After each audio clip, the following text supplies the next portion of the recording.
Pastinya sudah menjelang pagi hari, ya, tetap semangat dan jadikan hari ini di hari Jumat adalah hari yang penuh dengan kebaikan buat kita, khususnya buat Anda. Jangan lupa untuk berinfak dan sedekahnya, ya. Oke, kita lanjutkan pembahasannya tadi dari Abang Aliando, sekarang Abang ini. Abang ini Spiderman. Laga-laga ya. Oke, lanjutkan, silakan. Waalaikumsalam warahmatullahi wabarakatuh. Nama saya Wirat dari Miftahul Khair. Mau tanya Ustaz, di zaman kekinian banyak yang dipengaruhi oleh kebudayaan barat seperti perjudian, miras dan pergaulan bebas. Makasih Ustaz. Assalamualaikum warahmatullahi wabarakatuh. Waalaikumsalam warahmatullahi wabarakatuh. Ini pertanyaan global nih. Oke, silakan Ustaz. Iya, jadi di era media sosial ini luar biasa itu. Ya. Gempurannya itu bukan hanya dari lokal kita saja ya, bukan hanya dari negara kita saja, tapi semua kita bisa akses ya, semua kita bisa akses, negara manapun kita bisa akses makanannya, minumannya yang kita tidak tahu bisa jadi. Ya, untungnya masih ada MUI yang membentengi sehingga kita tahu oh ini halal, ini tidak. Nah, bagaimana menyikapi hal ini? Saya ingin menyitir satu pesan ayat surah Al-Baqarah ayat 195. Kata Allah, wala tulqu bi aydikum ila tahlukah. Jangan engkau menjatuhkan dirimu sendiri ke dalam kebinasaan. Ya. Artinya bahwa kalau yang kita lakukan itu tidak bermanfaat atau bahkan membuat kita terpuruk, maka itu indikasi dari apa yang tadi kita sudah bahas.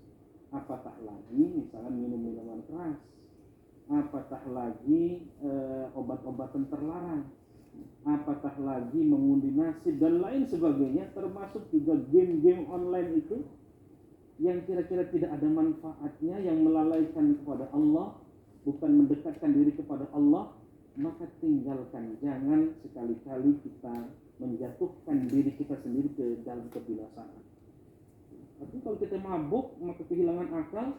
Kalau sudah kehilangan akal, orang sudah tidak lagi ada rasa takut. Termasuk yang belakangan ini, Bang Raka, Masya Allah, ya, anak-anak SMP, SMA, bawa parang. Iya, betul. Mau ngapain? Mau ke sawah. Mau ke sawah kan dari tutut dia mah. Dan setelah ditangkap banyak sekali terindikasi dia mabuk. Dia mabuk. Coba bagaimana orang nyelurit orang gitu, naudzubillah. Karena pintu setan itu kuat kepada mabuk-mabukan. Pintu setan itu masuk melalui miras, melalui narkotika. Maka jangan sekali-kali menjatuhkan diri kita ke dalam kebinasaan. Mudah-mudahan kita terhindar ya, atau terjaga dari hal keburukan. Nah, selanjutnya Ustaz, ini masih ada satu pertanyaan lagi dari media sosial. Nah, kita sama-sama bacakan ya. Ini ada pertanyaan yang dititipkan ke kita. Oke. Sekarang kan lagi marak banget sama yang namanya trading ya. Bagaimana hukumnya dalam Islam? Apakah itu termasuk dalam judi atau tidak? Iya, tentang trading ini langsung jawab Bang Raka? Iya. Trading ini kalau kita membuka fatwa Majelis Ulama Indonesia, kebetulan saya di Komisi Dakwah di MUI Pusat, meskipun tidak di Komisi Fatwa, tetapi yang menyampaikan fatwa-fatwa itu adalah Komisi Dakwah. Itu sudah dibahas bahwa trading itu diperbolehkan. Kalau kita mengambil dari usul fiqh ya, ada satu kaidah pada dasarnya, sebelum ada hukum yang menghukumi maka itu diperbolehkan, itu mubah ya. Nah, karena itu maka melalui fatwa MUI tahun 2000 ya, nanti bisa dilihat di fatwa MUI Majelis Ulama Indonesia, trading itu dibolehkan ya. Tetapi ada catatan di fatwa itu, bisa jadi akan menjadi haram manakala ada unsur-unsur maisirnya, ada unsur-unsur ghorornya, ya. Tidak jelas misalnya apa yang dijual, ya. Kalau tidak jelas maka menjadi haram meskipun sudah ada fatwa. Ada unsur judinya tidak di dalamnya itu, atau mengkondisikan harga misalkan, ya, mengkondisikan harga. Nah, itu juga tidak boleh, menjadi haram, ya, kalau itu. Tapi kalau terbebas dari maghrib itu maisir, ghoror dan riba, ya, maka itu diperbolehkan. Itu fatwa MUI. Wallahu a'lam bishawab. Masya Allah, ya. Jadi mudah-mudahan kita juga jangan sampai sekarang tuh lebih maraknya adalah kayak ada investasi juga ya maksudnya.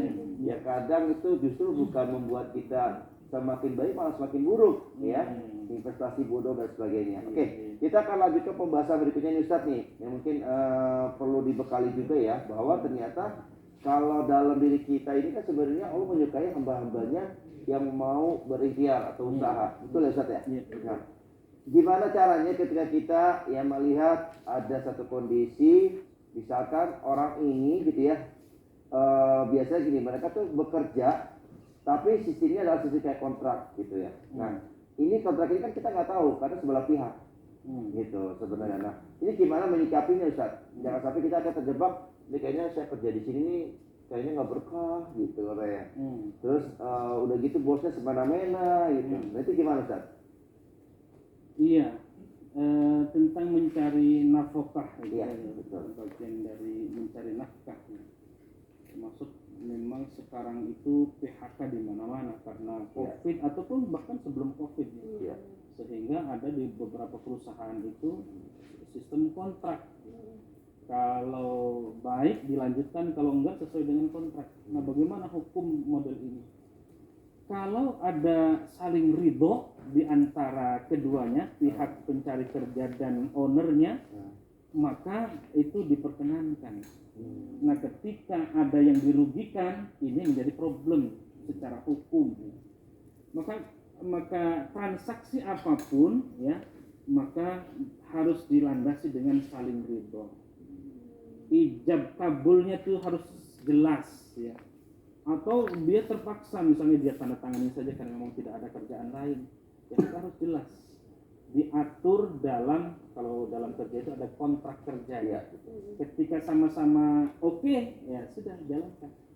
Tetapi kalau ada yang dirugikan, maka sebaiknya kita kan ingin mencari berkah, ya. Biarpun gajinya 20 juta tadi Bang Raka, ya. Kalau berkah Masya Allah cukup itu. Apalagi kalau gajinya 50 juta, berkah lagi Masya Allah. Enggak apa-apa 50 juta, yang penting berkah. Yang penting berkah.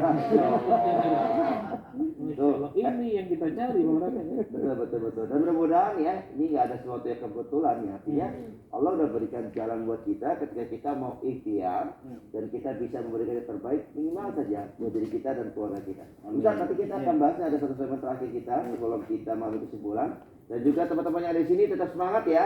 Dan kita tetap ada di Serami Islami Mulia Hati.